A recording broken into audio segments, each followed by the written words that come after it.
Pernah nggak sih lu lagi enak-enak nyemil otak-otak bakar yang baru diangkat? Wangi daun pisangnya kecium, dicocol ke saus kacang atau cuko. Terus tiba-tiba lu berhenti. Lu liatin itu makanan, terus lu mikir, tunggu dulu, kenapa namanya otak-otak? Sumpah, ini pertanyaan simple tapi bikin gagal paham.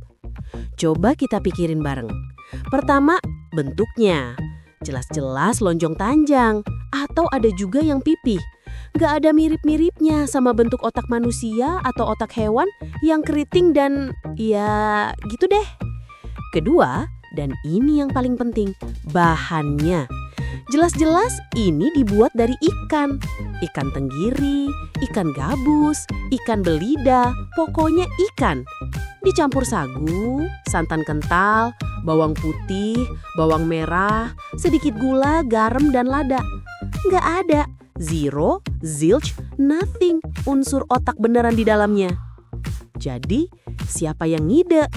Siapa leluhur kita yang iseng banget ngasih nama seabsurd ini buat makanan seenak ini? Apa ini marketing zaman dulu? Biar kedengaran ekstrim?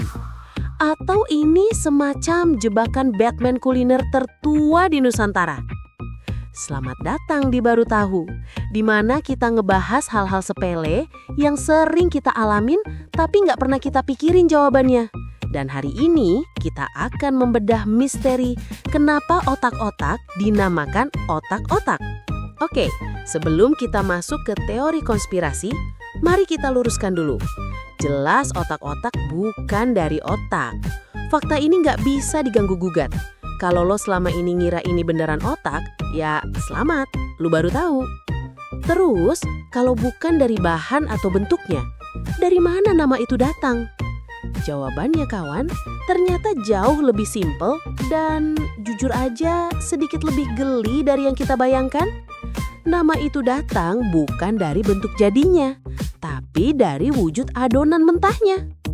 Bayangin proses pembuatannya. Daging ikan tenggiri yang udah digiling halus, warnanya apa? Putih pucat kan? Terus dicampur sama tepung tapioka atau sagu, santan kental, bawang putih, bawang merah, sedikit gula, garam, dan lada. Adonan ini diaduk sampai kalis. Nah, adonan final inilah yang jadi biang kerok namanya. Adonan mentah otak-otak punya karakteristik yang unik. Warnanya putih keabu-abuan atau putih pucat. Teksturnya lembut banget, kenyal, sedikit lengket, dan ya jiggly. Agak goyang-goyang gitu. Kalau lo ambil segumpal pakai sendok, teksturnya itu mushy. Sekarang, coba bayangin, kalau lo cukup berani, apa yang punya karakteristik mirip kayak gitu? Putih pucat, lembut, kenyal, dan mushy. Yap, tepat sekali. Otak. Jadi, otak-otak adalah sebuah julukan, sebuah nickname yang dikasih sama orang zaman dulu yang pas lagi adon bahan ini tiba-tiba nyeletuk. Adonan ini kok warnanya kayak otak ya? Teksturnya kok mirip otak? Ini penting. Dalam tata bahasa Indonesia, kita punya yang namanya reduplikasi atau kata ulang.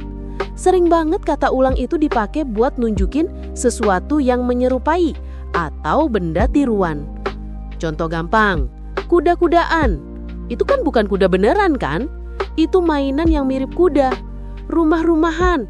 Itu bukan rumah beneran, tapi mainan miniatur rumah. Mobil-mobilan, sama aja. Prinsip yang sama berlaku di sini.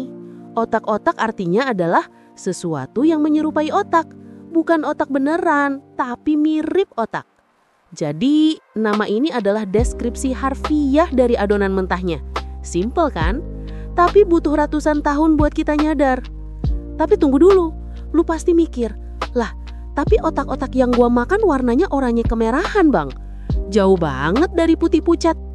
Nah, ini dia bagian serunya. Otak-otak di Indonesia itu nggak cuma satu jenis. Kita punya dua kubu besar. Kubu pertama adalah tim putih. Ini adalah otak-otak versi Palembang, Bangka, dan sebagian besar wilayah Sumatera. Ini yang kita bahas tadi. Adonannya murni putih pucat, rasanya dominan gurih ikan dan santan. Pas dibakar, warnanya jadi putih gading dengan sedikit aksen gosong dari daun pisang. Yang ini jelas banget filosofi mirip otaknya dapat. Kubu kedua adalah tim merah.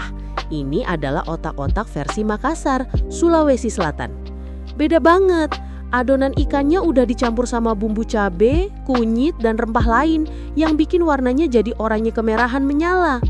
Rasanya lebih bold, lebih pedas, lebih nendang.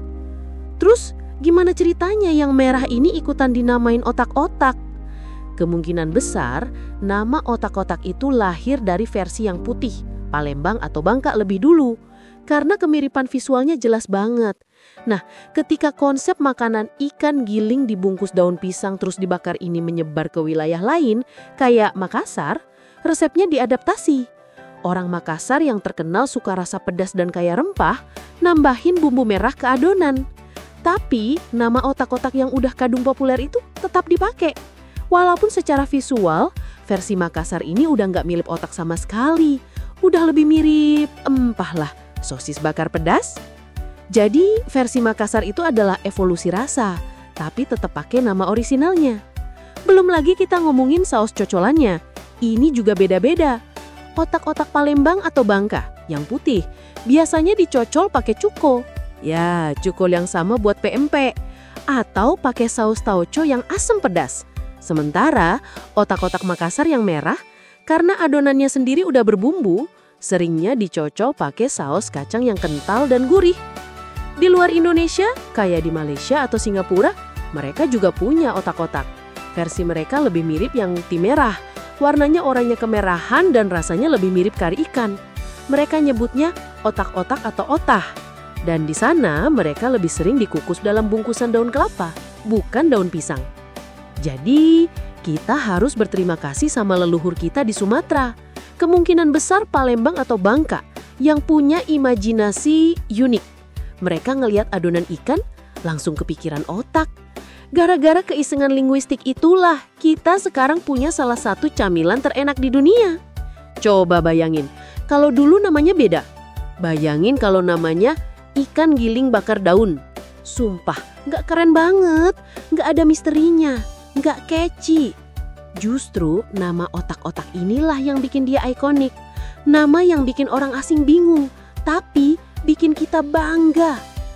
Faktor serunya lagi, walaupun namanya otak-otak, makanan ini justru beneran bagus buat otak. Kenapa? Karena bahan utamanya ikan. Ikan, apalagi ikan laut kayak tenggiri, kaya akan omega 3. Dan omega 3 adalah nutrisi esensial buat kesehatan dan fungsi otak. Jadi ironis banget kan? Kita makan makanan yang namanya mirip otak, yang bahannya bukan otak, tapi tujuannya secara nggak langsung adalah menyehatkan otak kita. Ini gila, ini adalah plot twist kuliner terbaik. Jadi guys, lain kali lo makan otak-otak, lo sekarang punya cerita keren di baliknya. Lo bisa jelasin ke temen lo yang lagi bingung bahwa nama itu bukan jebakan, bukan prank sejarah. Itu adalah bentuk puisi sederhana.